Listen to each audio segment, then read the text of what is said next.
नमस्कार, आप देख रहे हैं द हिंद 24 न्यूज और मैं हूं आपके साथ साक्षी। आइए नजर डालते हैं आज की बड़ी खबरों की ओर। योग्य शिक्षकों ने हस्ताक्षर अभियान चलाया।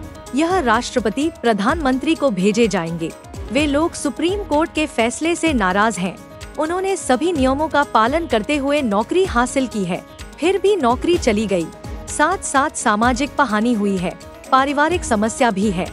फिर से हमें परीक्षा देने को कहा जा रहा, यह उचित नहीं है। हम तो योग्य हैं, हमें परेशान नहीं किया जाए।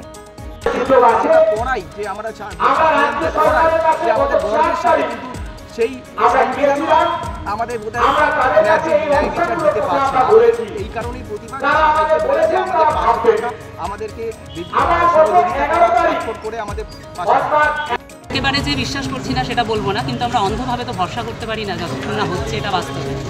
আপনারা কি কোনো আলোচনা চাইছেন সরাসরি মুখ্যমন্ত্রীর সঙ্গে বা সরকারের সাথে? আলোচনা তো অবশ্যই দরকার আছে এবং হয়েওছে আগে, আগামী দিনেও হয়তো হবে।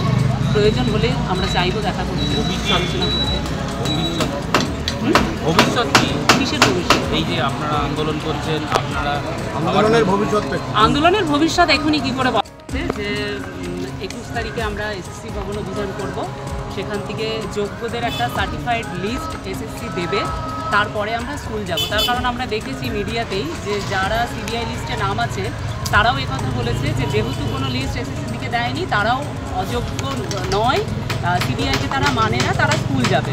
তো সেক্ষেত্রে এটা তো অবশ্যই স্পষ্ট হওয়া দরকার যে কারা স্কুল যাবে আর কারা যাবে না, অ্যাকর্ডিং টু MA তো সেই অনুযায়ী আমরা ঠিক করেছি 21 তারিখে আমরা এসএসসি ভবন অভিযান করব।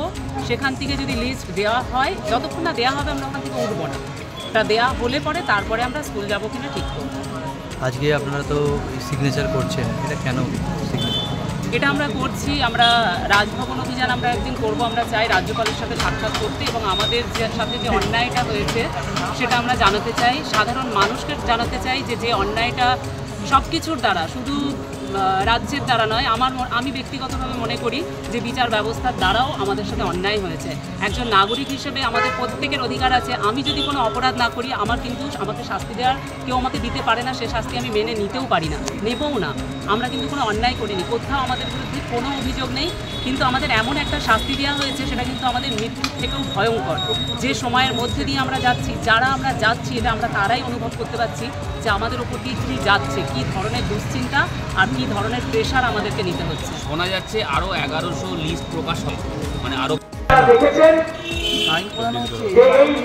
আপনারা সবাই অবগত আছেন যে আমাদের যে বলা হয়েছে যে আমরা 31শে ডিসেম্বর 2025 পর্যন্ত নাকি আমরা স্কুলে কাজ করতে পারবো এবং তারপর আমাদের আবার নতুন করে পরীক্ষা দিতে হবে এবং সেই পরীক্ষায় যদি আমরা পাস করতে পারি তবেই আমাদের চাকরিতে বহাল থাকবে, আর না হলে আমাদের চাকরি থেকে বহিষ্কার এটা বলা আছে। কিন্তু আমাদের এখানে আমরা প্রায় 6-7 বছর ধরে আমরা নিজেদের মেধায় আমরা চাকরি পেয়েছি, রিটিন হয়েছে, ভাইবা হয়েছে এবং তারপর মেডিকেল এইগুলো দিয়ে আমরা এসেছি এবং আপনারা জানেন যে 17 দফা দুর্নীতি হয়েছে। সেই দুর্নীতির মধ্যে একসাথেও প্রায় 19,000-এর কাছাকাছি দুর্নীতিদের নাম নেই এবং ব্যাপার হচ্ছে যে দেশের যে সর্বোচ্চ তদন্তকারী সংস্থা যেটা সিবিআই, সেই সিবিআইও আমাদের এই কোনোরকমভাবে কোনো কিছু প্রমাণ করতে পারেনি এবং সেই